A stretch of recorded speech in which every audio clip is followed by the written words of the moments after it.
तो स्टार्ट करें बेटा। ठीक है, हमारा जो टॉपिक है वो है अणुसंख्यक गुणधर्म। ठीक है, और अणुसंख्यक गुणधर्म के अंदर सबसे पहले हमारे पास में ये टॉपिक है जो डिस्कस करने हैं। दिमाग में अवनमन, क्वथनांक में उन्नयन, क्वांटम गुणांक, आदर्श विलयन से धनात्मक और ऋणात्मक विचलन है, और इसके अंदर ही अपन को स्थिर पाती मिश्रणों के बारे में भी पढ़ना है। ठीक है, सारे टॉपिक इंपॉर्टेंट है और यहाँ से क्वेश्चन बनने के भी चांस होते हैं। सबसे पहले अपन बात कर लेते हैं अणुसंख्यक गुणधर्म की। अणुसंख्यक गुणधर्म में क्या है? विलयनों की कुछ गुणधर्म घुलनशील विलय की मात्रा, घुलनशील विलय की मात्रा मतलब कणों की संख्या पर निर्भर करते हैं। विलयन के ये गुणधर्म ही अणुसंख्यक गुणधर्म कहलाते हैं। डेफिनेशन इंपॉर्टेंट नहीं है, फिर भी आ सकती है ऐसा अपन मानते हैं। इसका मतलब क्या है? यहाँ पर एक नोट अपन इसके अंदर डालते हैं। इनका संबंध विलय की प्रकृति व संगठन से नहीं होता। कहने का मतलब क्या है? विलय किनसे मिलकर के बना हुआ है, उसकी प्रकृति कैसे, घुलेगा नहीं घुलेगा, उनसे इसका कोई मतलब नहीं होता। ठीक है, वाष्प दाब में आपेक्षिक अवनमन, क्वथनांक में उन्नयन, हिमांक में अवनमन और परासरण दाब इस अणुसंख्यक गुणधर्म के अंदर आते हैं। ठीक है, सबसे पहले बात कर रहे हैं अपन यहाँ पर क्वथनांक में उन्नयन की बात कर रहे हैं। क्वथनांक में उन्नयन का मतलब क्या है? एक सिंपल सी बात है, अगर हमारे पास एक विलायक होता है, कोई भी विलायक के तौर पे हम लोग यहाँ पर जल का उपयोग करते हैं। जल 100 डिग्री सेंटीग्रेड पे उबल जाएगा। ठीक है, लेकिन अगर आपने इस विलायक के अंदर कुछ अवाष्पशील पदार्थ को डाल दिया, अवाष्पशील पदार्थ को डालने के बाद क्या होगा? हम ऐसा मानते हैं कि जो सतह होती है उस सतह पर दो प्रकार के कण उपलब्ध होंगे। एक तो जल के कण जो वाष्पशील होने के लिए तैयार होंगे, और एक वे कण जो अवाष्पशील होंगे, मतलब जो उड़ेंगे नहीं। अब इसमें क्या होता है? विलय के कण और विलायक के कण दोनों ही सतह पर उपलब्ध है। दोनों सतह पर उपलब्ध है तो अवाष्पशील कण तो उड़ेंगे नहीं, केवल वाष्पशील वाले कण उड़ेंगे। यानी कि उसके द्वारा आरोपित दाब में भी कमी मानी जाती है। उसके दाब में भी क्या आएगी? कमी आएगी, क्योंकि कण अगर उड़ नहीं रहे तो उसका वाष्प दाब भी ऑब्वियसली कम तो होगा ही होगा। ठीक है, अब ऐसी कंडीशन के अंदर क्या होता है? जब अपन इसके बीच में ग्राफ प्लॉट करते हैं, तो ग्राफ अपन ने बनाया दाब के बाद, दाब और ताप के बीच में, दाब और ताप के बीच में ग्राफ बनाते हैं। ये जो लाइन है ये 1 atm एक वायुमंडलीय दाब को बताती है। विलायक जो कि शुद्ध अवस्था में होता है, जब अपन इसको गर्म करते हैं, टेम्परेचर को बढ़ाते हैं, तो 100 डिग्री सेंटीग्रेड पर विलायक का वाष्प दाब वायुमंडलीय दाब के बराबर आ जाता है और ये उबलने लगता है। लेकिन जब अपन इसके अंदर विलयन की बात करते हैं, तो विलयन में क्योंकि विलय अवाष्पशील पदार्थ घुला हुआ है, यानी कि उसके वाष्प दाब में कमी आएगी।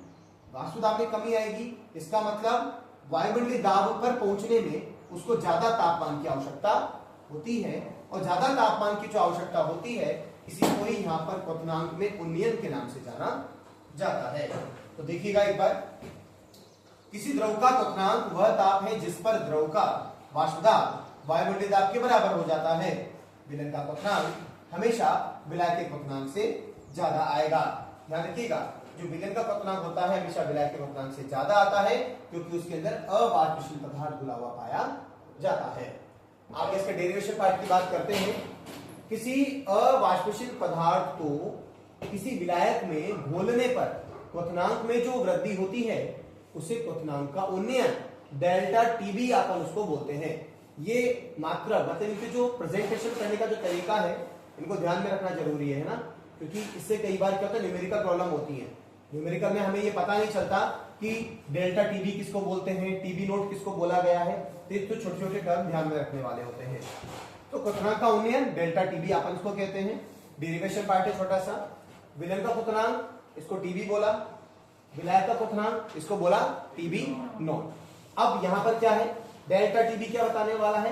क्वथनांक में उन्नयन को बताएगा। डेल्टा टीबी, टीबी क्या होता है? टीबी हमारे पास में विलयन का क्वथनांक होता है, और टीबी नोट किसका होता है? विलायक का होता है।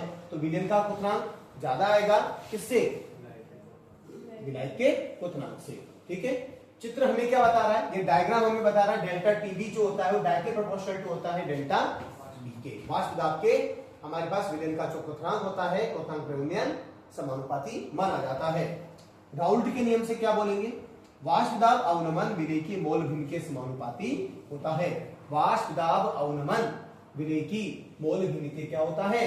समानुपाती होता है। आगे देखिएगा, डेल्टा टीबी समानुपाती हो जाएगा एक्स बी। बी किसके लिए ले रहे हैं अपन? अवाष्पशील पदार्थ के लिए लिया जा रहा है। तो फॉर्मूला क्या बनेगा, del TB is proportional to X B बनेगा। TB is equal to proportional का साइन हटाएंगे कांस्टेंट के एक्स बी।